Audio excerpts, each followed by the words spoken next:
히트 시즌2.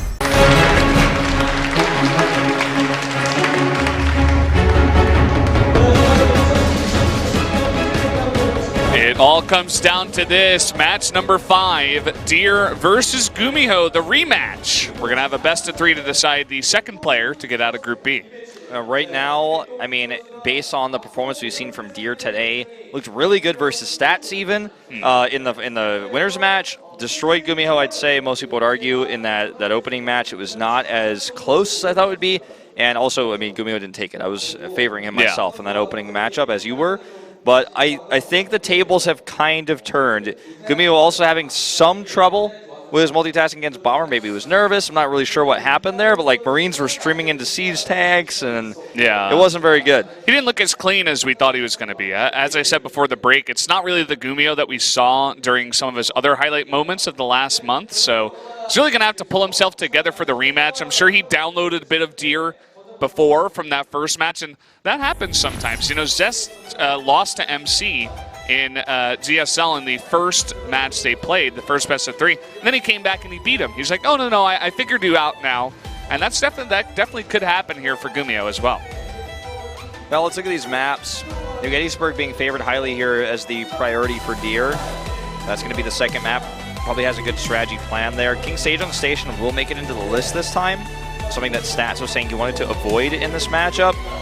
And so he tried to pick the maps that Terran wanted, so those over-prioritize it. And that is what happened for him, but this time it sneaks in. Deer doesn't seem to be as worried about that map.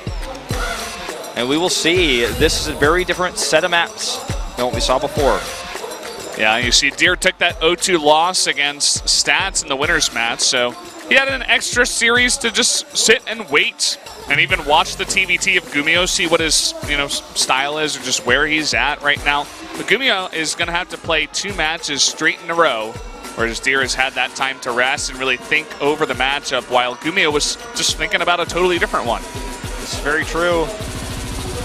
Let's take a look at GuMiho here. Let's try to get a grasp of his mindset. Looks to be, feeling... Doesn't look happy, but he also just looks like a normal pro gamer in this moment.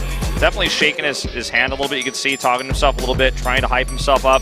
There's a lot of pressure on the line. He's like, yeah, we'll straight, yeah. Of course, yeah. We gotta do well. This could be GuMiho's best professional StarCraft 2 year ever if he goes on the right path, if he continues moving on in the GSL and in Star League here. And for every pro gamer, especially on a pro gamer who's the best on his team, but his team is not in Pro League, being in both leagues is so important. Being in one is obviously important if you lost one, but if you can keep both, you have more exposure for your sponsors. You're less likely, or you're more likely to be put onto a good team if you move on out of your team after contract's end. Because for GuMiho, his team is out of Pro League forever. Like, it's over, can't move on.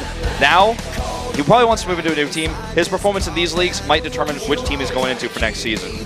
Very true. He wants to show great results for his fans and for himself. So let's see if he can do it here against Deer on Dust Towers.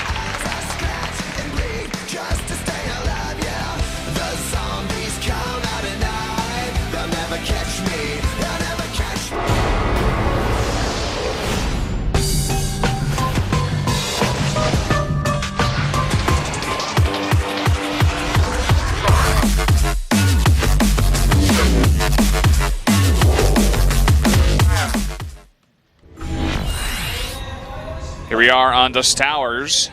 Another PVT coming at you guys up in the top right in the red. The Protoss player, it is Deer. And down here at the bottom left, in blue, his opponent, GuMiho, looking for this win here. I said it before, Deer is the only player in this group who's ever a champion in a Korean league. Take away Bomber's 2 Battleground wins, one of which in Atlanta, my hometown. But we're talking about Korean Star Leagues here. Yeah. Stats, the only one otherwise of the 3 left that was a finalist, was defeated by Dark in the most recent Star League and was very close in the previous Star League, the Hero BL Star League last year, but didn't make it nonetheless. And GuMiho made it to a round of 4, didn't he? Or was it a round of 8? Round of 8 in the GSL, but was very close to advancing to the round of 4. He made, I think, 2 other round of 8s in the GSL, but these are old GSLs. Like, if those stats are up on the screen, I'd be like, well, I mean, we're looking at like 2012. 2012, yeah. What did he do there? 2011, like, he's always been a great player. And one of the cool things about GuMiho is he was actually the first professional random player to take Korean professional StarCraft wins. See some fans here in the audience getting a little bit shy. I just like that guy in the bottom left that was smirking the whole time. Because you could tell the other 2 didn't realize they were on camera. Yeah, I love those shots. But GuMiho was a random player who then race-picked Terran, became a Terran main, then switched to Zerg in the beta of Heart of the Swarm, and then decided to stick with Terran at the end of all things. Actually had the roughest period of time in his career in Heart of the Swarm, which was ironic because back in the day he told myself and Caldor multiple times when we were casting his games and taught him, what are you excited about for League of Legends? Like, drops, they're faster, they got medevac boost. But he still just wasn't able Heart to of the Swarm? Yeah. You mean, yeah. Sorry, I must have did the wrong thing, but yeah. Super excited about that. Couldn't make it work. But his explosion back to power has happened really in the last 2 months or so. You really see the build up, and then it's these past few weeks, he's on fire. Yeah, he's been winning a lot. He's essentially the only reason that MVP had a decent showing in the last round of Pro League here, round 3. And I mean, it's really cool, you know, to see one guy essentially carry a team. It would be like if anyone else can just take 1 win, we can make it to the ace match and we can play GuMiho again. Because GuMiho would almost always win towards the end, towards the last couple of months. Champions, you know? He's beating everybody. He just come out. Players, yeah. He goes into GSL and he wrecks his group, does really well over there, and it's really awesome to see him come full circle, essentially. If he can keep these results up and overcome Deer, this is like the first step where it's like, oh, he made it into the round of 8 of SSL and the round of 16 of GSL. So we're like, we're getting up there. Yeah, that was the round of the round of 32 that he got out of. Yeah. So he's getting up there. He's having great results towards the end of this year that we really need to sit back and respect. Absolutely. Like I said, this is setting up to be, if he continues on this track, his best year of competitive StarCraft 2. This Nexus will come down right at the timing where he could think about actually forcing a cancel, and he will commit to this. The Mothership Core not in position. The Adept Shade just used. And this will have to be canceled. That's unfortunate. We're seeing the horseshoe. Here we go. Look, you walk by ground. What's up? Now I'm in your backdoor base. You walk back. Oh, I think I'll probably just lift up and leave and hit the third. The third isn't done yet, but you could look to try to force another cancel on it if he had gone back a little bit faster. He needs the Mothership Core in the back door at all times, at least in the main. Because this is how you deal with this. 3 Widow Mines in this drop. Immediately, a couple of overdrives come down. He misdropped them as well, misprioritized that, I guess, but one does go off here. Almost kills his Marine. He's going for the Mothership Core. Dier, hello? Over here, losing the Stalker. He's going to lose that. Oh, that was so close. 15 health. The probe helped fight. He's going to lose these Stalkers. GuMiho is taking control of this game. And this is a lot different from the last one we saw, where he was going for that kind of harass with, 3 medevacs. Didn't really work out. It was kind of like all over the place. Didn't really find that damage. But this time he's going earlier, going more aggressive, and it's having a big effect here. Imagine if he had killed the Mothership Core. How much more effective this follow-up Liberator attack is going to be. If these Stalkers go to the back door, the Liberator comes in. He's going to try to set it up simultaneously, hit both. And Dier has chosen the build that was considered by many safe for a long time. It's Zest's build, the Blink Stalker opening into the third, but he can't even hold on to the third. Can't even plant it. Look at this. There's no pylon in position to deal with that. One Liberator is going to deny mining there for so long. And it's just one Liberator. It's in placed so well that if he sees this on the minimap, he should be able to save it. Okay, late reaction. Yeah, kind of misses that one, but does deny a bunch of mining time. Not the best losing that Liberator, but we'll back off. The Horseshoe, he's hitting it, the Horseshoe game, man, he hit it right on the ring. He's hitting it hard, man. And with this Liberator coming down as well, with the lack of Void Ray here for Dier, he will struggle to defend this when he moves across to pressure with his Blink Stalkers. which he would have liked to do earlier with a healthier Blink Stalker count, but because of all the harass, only did he lose probes and have to restart that third base, he lost Stalkers to the harass as well, which means there are several less Stalkers for this push than there would have been. And he can't even commit. He has to back off. Commits to the double forge, but GuMiho already has 1-1 upgrades, even ahead. This could be changed by Chrono Boost. Can he grab another probe? Can he grab that Adept? Should definitely get it. Gonna go for it and lift off on time, and there are units back here, but is there anything to deal with the Liberator? I did not see a pylon over there, so that is going to deny even more mining time and kill even a couple of probes. Such a problem. He does have Blink, so that's what he's going to go for here. Can kill one Stalker, trade it. Even dodged that shot with Stalker Blink as it worked out.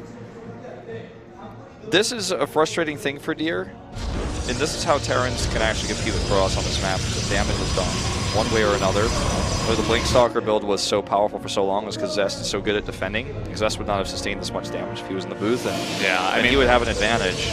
And now you can see, as you were talking about, you get this momentum early on in the game, and then you go for a follow-up. You don't necessarily want to be taking your third base. You want to try to move across the map, continue to put on pressure, and tanks are going to be perfect, right? If you can control the bottom of the ramp and really just keep the Protoss back, and struggling to deal with this before they have that huge gateway explosion, then you're going to be in a pretty good spot. The fact that Stim wasn't done there allowed that pickoff to happen. Might actually get a second one. Now that Stim is done, it would be unwise to try to commit. He's just going to try to force him off the map here like a shuffleboard stick, pushing the shuffleboard across. He's just going to shove him across. He's going to do this harass as well. He wants to pull him back, and then once he gets into position where he can siege up the natural, that's the goal here. So pushes the Protoss army back, shoves it back, allowing him to get in range. Deer bought a lot of time, but he can no longer use those Stalkers to just sit and run back. Charge is done. Oh, man. Even without combat shields, just this many Marines does so much DPS. And with the tanks in the back, they are going to be blinked on top of, and there are some more units coming in, but look at how quickly all those Stalkers get shredded. Incredible micro from GuMiho. Incredible micro. That was insane.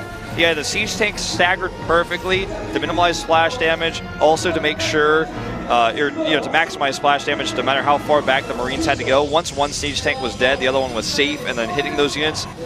That was such a good trade for GuMiho. He's playing so well right now. And just look at how many Stalkers he took out, too. There's only one Stalker left. What is he going to have to even deal with one Liberator near his base, let alone two, and more to follow up? Well, you better keep that Mothership core alive if he wants to have any chance. All right, look at this.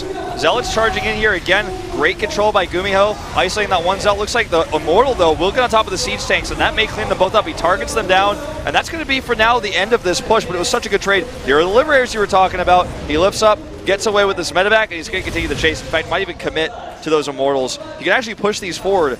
You can siege up the base a little bit more directly right now, and here he comes, moving up. There's still just not enough anti-air. You get two Stalkers underneath that, you can't even fight against the one Liberator. Yep. Now he's going to start working on the gateways. These medevacs are, he needs to keep them alive. This one is very low and very important to this push. You can see he's keeping his medevac numbers low because he wanted to squeak out those Liberators. He also lost a couple through, pushing across the map.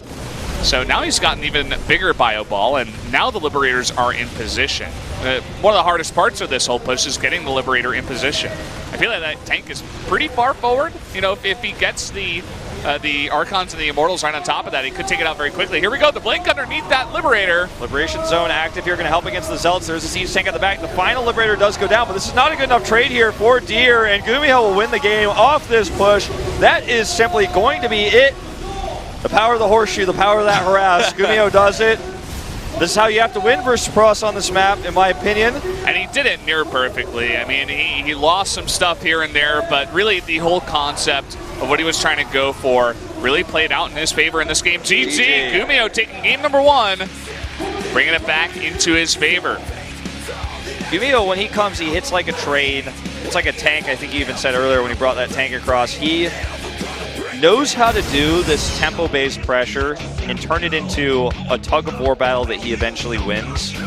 And all he needed to do was get the tanks in position on top of the structures. He was able to do that with harass. He kept the medevac alive. GuMiho just bouncing between the horseshoe positions, both tops of the loop, And when you get stuck in that position of the Protoss, if you don't have a Void Ray, What do you really? How do you really even kill that drop? You just can't. You just have to have better positioning. Like if he had the mothership core in the back door for the first push, you know, the first drop, you know, you shut down that hardcore. You don't take any damage. You don't have to move your units. Then you have them in place to defend the third base. And then once you push that medevac out, you have all your units ready for the second medevac that comes in with all the widow mines, and then you can overcharge. You can focus down the widow mines. You can even just rely on pulls for a bit while you get everything together. If you didn't super cleanly deal with the first medevac, and that would have been a better, you know, if you want to see someone dealing with this really well, that's actually the game you predicted Trap to win against Reality. Yeah, he is so good at dealing with any kinds of these drops, especially on Dust.